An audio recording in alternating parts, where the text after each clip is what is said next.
다 같이 사도신경 신앙 고백하심으로 가을 특별 새벽 부흥의 넷째 날을 시작하겠습니다. 전능하사 천지를 만드신 하나님 아버지를 내가 믿사오며 그 외아들 우리 주 예수 그리스도를 믿사오니 이는 성령으로 잉태하사 동정녀 마리아에게 나시고 본디오 빌라도에게 고난을 받으사 십자가에 못 박혀 죽으시고 장사한 지 사흘 만에 죽은 자 가운데서 다시 살아나시며 하늘에 오르사 전능하신 하나님 우편에 앉아 계시다가 저리로서 산자와 죽은 자를 심판하러 오시리라. 성령을 믿사오며 거룩한 공예와 성도가 서로 교통하는 것과 죄를 사하여 주시는 것과 몸이 다시 사는 것과 영원히 사는 것을 믿사옵나이다. 아멘. 여호와의 자비와 긍휼이 무궁하심으로 우리가 진멸되지 아니함이다. 이것들이 아침마다 새로우니 주의 성실하심이 크시도시이다. 사랑과 긍휼이 많으신 하나님 아버지, 가을 특별 새벽 부흥회로 저희를 불러주시고 매일 믿음의 선진들의 인생 여정을 보면서 고난 가운데서도 말씀에 순종하는 자에게 풍성한 복을 주시며 너희가 복의 근원이 될지라 말씀하신 주님, 저희의 인생도 주님의 말씀에 순종하고 주님께서 주신 사명을 깨달아 꿈과 비전을 따라 살아가므로 풍성한 열매를 맺어 하나님께 감사와 영광을 드리기를 원합니다. 이 시간 하나님의 살아 역사하심을 말씀을 통해 경험하는 예배가 되기를 원합니다. 성도들이 예배의 현장과 온라인 예배의 각 처소에서 하나님의 충만한 은혜를 풍성히 받게 하옵소서. 룻이 보아스의 옷자락으로 덮여 보호와 안식을 얻음같이 말씀을 통해 룻과 같이 덮으시는 은혜와 사랑을 경험하는 예배가 될 수 있도록 인도하여 주시옵소서. 보아스와 룻을 통해 생명이 회복된 것 같이 절망하는 성도가 소망을 얻으며 두려워하는 성도들이 용기를 얻으며 가정의 사랑이 회복되며 직장과 사회의 깨어진 관계들이 회복되는 특세가 되게 하옵소서. 하나님, 이 시간 기도할 때 우리의 생각과 믿음과 기도가 변화되게 하시고 우리의 영혼이 새롭게 하옵소서. 우리를 찾아와 만나주시고 치료하시고 회복시키시는 주님의 역사가 지금 일어나게 하옵소서. 오늘도 질병으로 고통 가운데 있는 주님께서 사랑하는 자녀들이 있습니다. 애로움 속에 병마와 싸우고 있는 자녀들을 불쌍히 여기시고 지금 이 시간 치료하여 주옵소서. 치유된 성도들이 하나님께 영광을 돌리며 기뻐 찬양하는 은혜가 넘치도록 성령님 역사하여 주옵소서. 하나님, 우리 교회가 복음을 살아내고 자랑하여 이 지역이 복음화를 이루는 교회가 되기를 원합니다. 그리스도의 제자가 세워지고 하나님의 나라를 위해 헌신하는 놀라운 복음의 역사가 우리 교회를 통해 매일매일 일어나게 하시고 우리 교회에 주신 3대 비전으로 온 성도가 한마음 한뜻으로 나아가게 하옵소서. 목사님 위임과 임직식을 앞두고 있습니다. 준비하는 과정마다 은혜롭게 하시고 각자에게 주시는 사명을 깨달아 순종과 믿음의 일꾼으로 거듭나게 하옵소서. 수험생과 수시 면접을 앞두고 있는 자녀들에게 준비하는 모든 과정 속에 하나님만 의지하게 하시고 주님 안에서 용기와 소망을 주시며 주어진 자리에서 최선을 다하는 수능생들이 되게 하옵소서. 이 시간 말씀을 전하실 목사님을 축복하시고 성령의 기름을 부으시어 말씀 듣는 모든 성도들의 갈급함이 해소되고 목사님이 축복하신 대로 응답받은 역사가 풍성히 나타나게 하옵소서. 감사드리며 예수님의 이름으로 기도드립니다. 아멘. 하나님의 말씀 창세기 27장 28절에서 1절에서 5절입니다. 죄송합니다. 1절에서 5절까지 함께 보겠습니다. 요셉이 교독하겠습니다. 요셉이 이끌려 애굽에 내려가매 바로의 신하 친위 대장 애굽 사람 보디발이 그를 그리로 데려간 이스라엘 사람의 손에서 요셉을 산이라.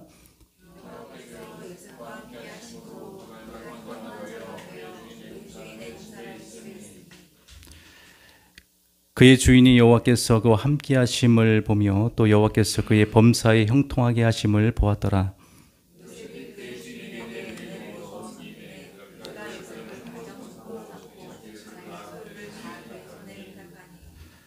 다 같이 읽겠습니다. 그가 요셉에게 자기 집과 그의 모든 소유물을 주관하게 한 때부터 여호와께서 요셉을 위하여 그 애굽 사람의 집에 복을 내리심으로 여호와의 복이 그의 집과 밭에 있는 모든 소유에 미친지라. 아멘. 오늘은 형통한 자 요셉에 대해서 함께 살펴보기를 원합니다. 요셉은 야곱의 11번째 아들로 야곱이 사랑한 라헬의 소생입니다. 야곱은 유독 요셉을 사랑하였습니다. 당시에는 족장 그런 시대였기 때문에 그 아버지의 사랑을 받는다고 하는 것은 왕의 사랑을 받는 것과 같은 것입니다. 그 위로 많은 형들이 있었지만 그 아버지는 특별히 요셉을 사랑하고 그를 후계자로 염두에 두고 늘 곁에서 그를 훈련을 시키는 것이죠. 그러다 보니까 형들로부터 요셉은 시기와 질투의 대상이 되었고 형들은 그를 몹시 못마땅히 여기고 미워하였습니다. 그러던 중에 요셉이 멀리서 아버지의 심부름을 오는 것을 보았습니다. 이때다 싶어서 형들이 모의를 하기 시작합니다. 우리가 그를 죽이자.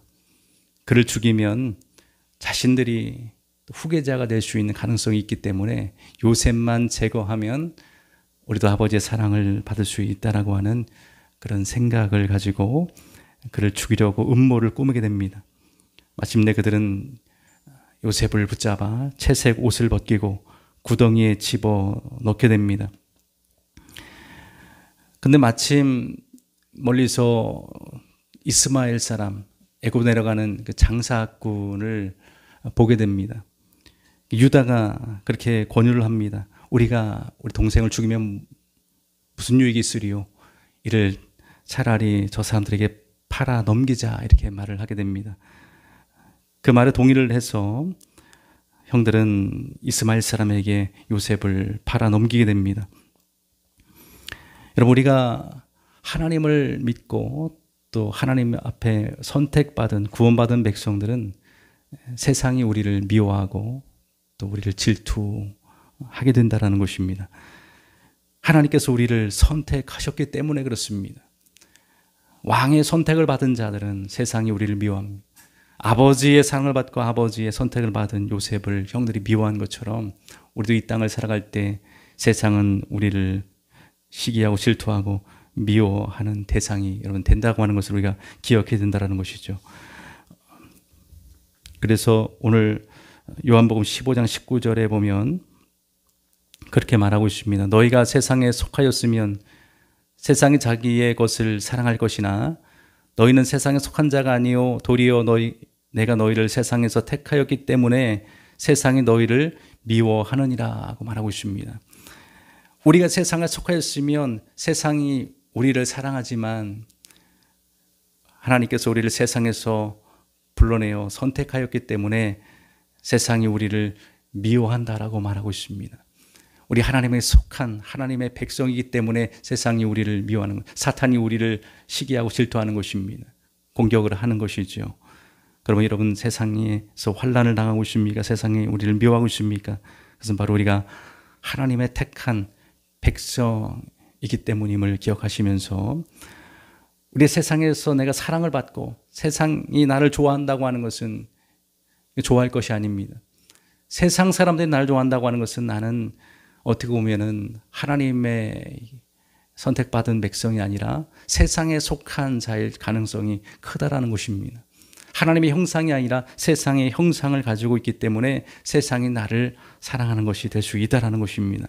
그러므로 세상이 나를 미워하거나 또 나를 핍박하고 박해하는 그런 일들을 보면 나는 하나님께서 사랑하시고 이렇게 나를 귀중히 여기신다고 하는 것을 다시 한번 기억하시면서 늘 믿음 안에 갈 수 있는 저 여러분들 되기를 바랍니다.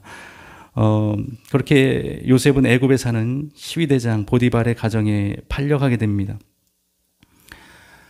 그런데 요셉이 팔려간 그때부터, 또 보디발의 가정에 종으로 팔려간 그때부터 성경은 요셉에게 형통한 자라고 하는 그런 수식어를 붙이기 시작한다라는 것입니다.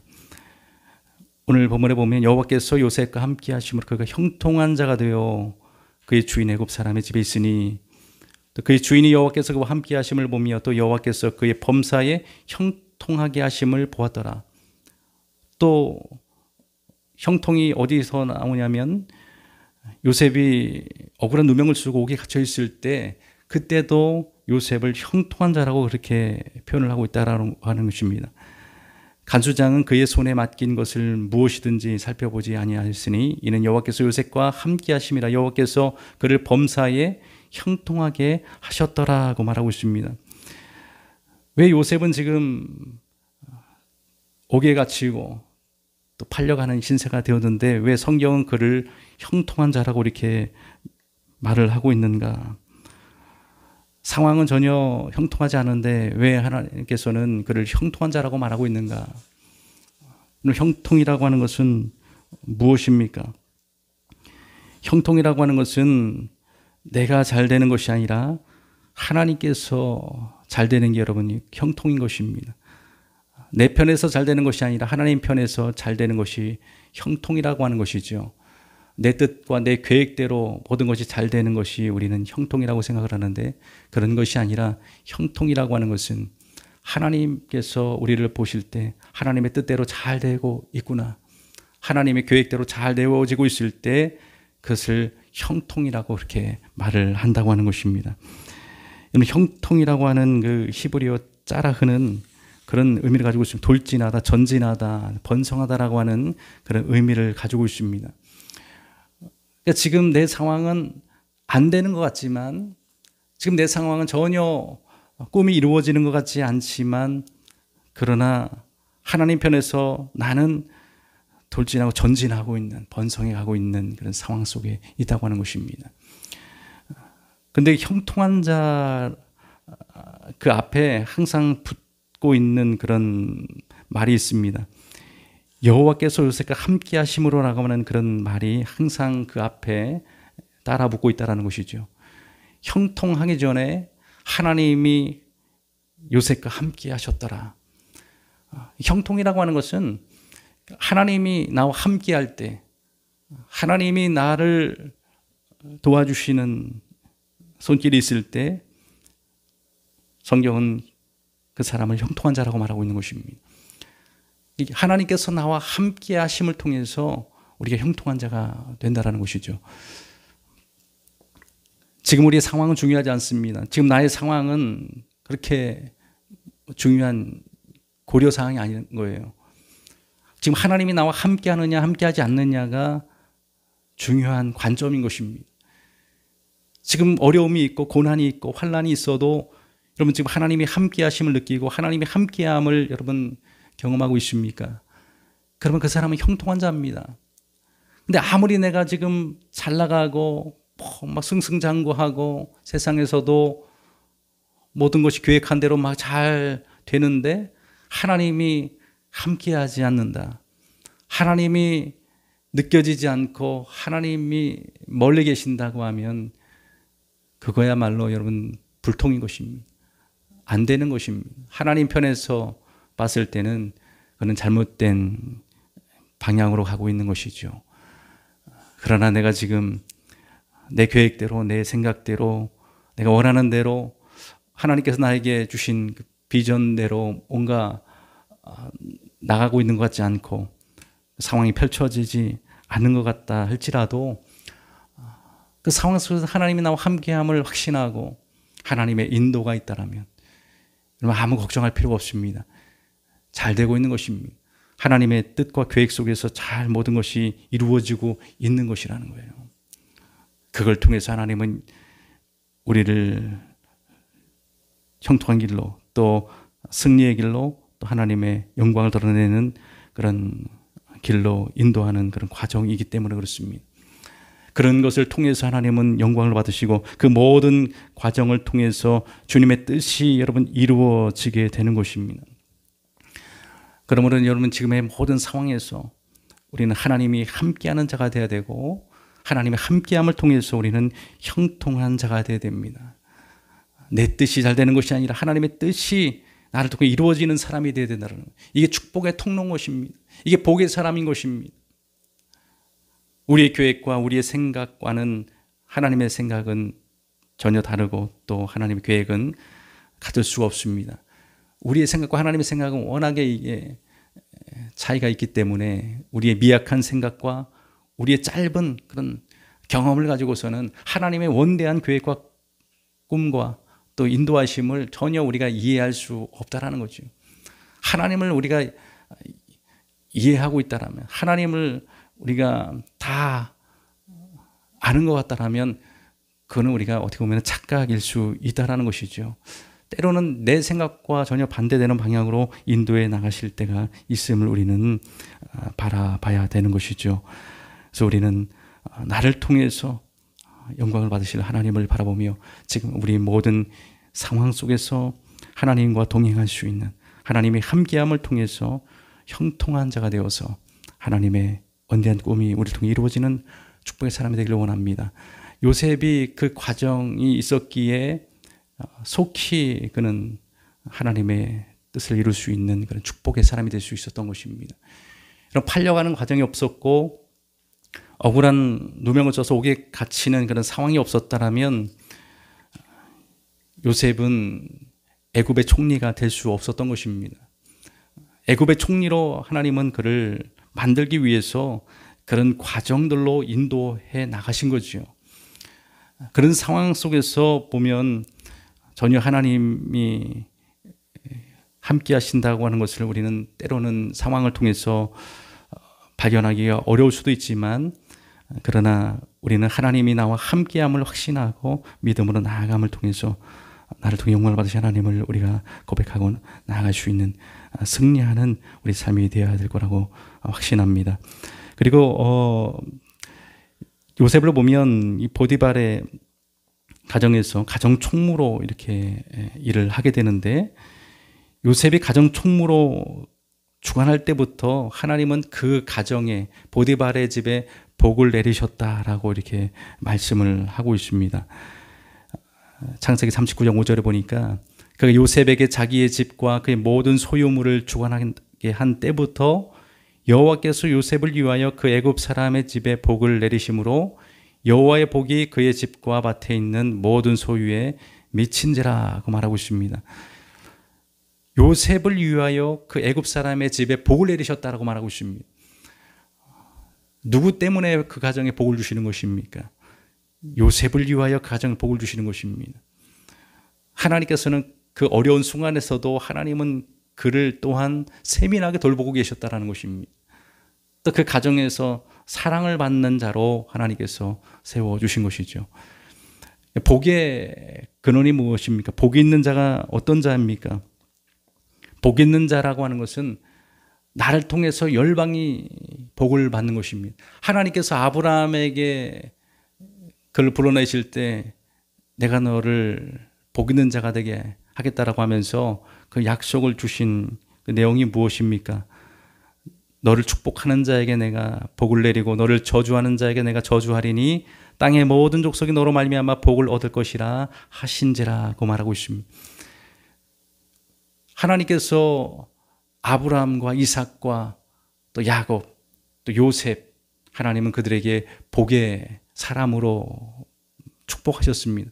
복의 사람이라고 하는 것은 자신이 복을 받는 것도 되지만 또 그를 통해서 열방이 복을 받는 것입니다. 주위에 있는 사람들이 복을 받는 것이죠.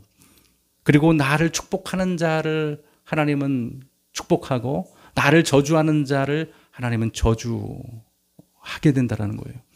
이게 바로 축복의 사람입니다. 하나님의 사람인 것입니다. 나를 사랑하고 나를 환대하고 나를 축복하는 자를 하나님께서 축복해 주고 나를 미워하고 나를 외면하고 나를 저주하는 자에게 하나님 저주를 내리시는 그 복의 근원이라는 것이 축복의 사람이라는 것입니다. 내가 서 있는 곳이 여러분 하나님의 축복으로 가득 넘쳐나게 되는 것입니다.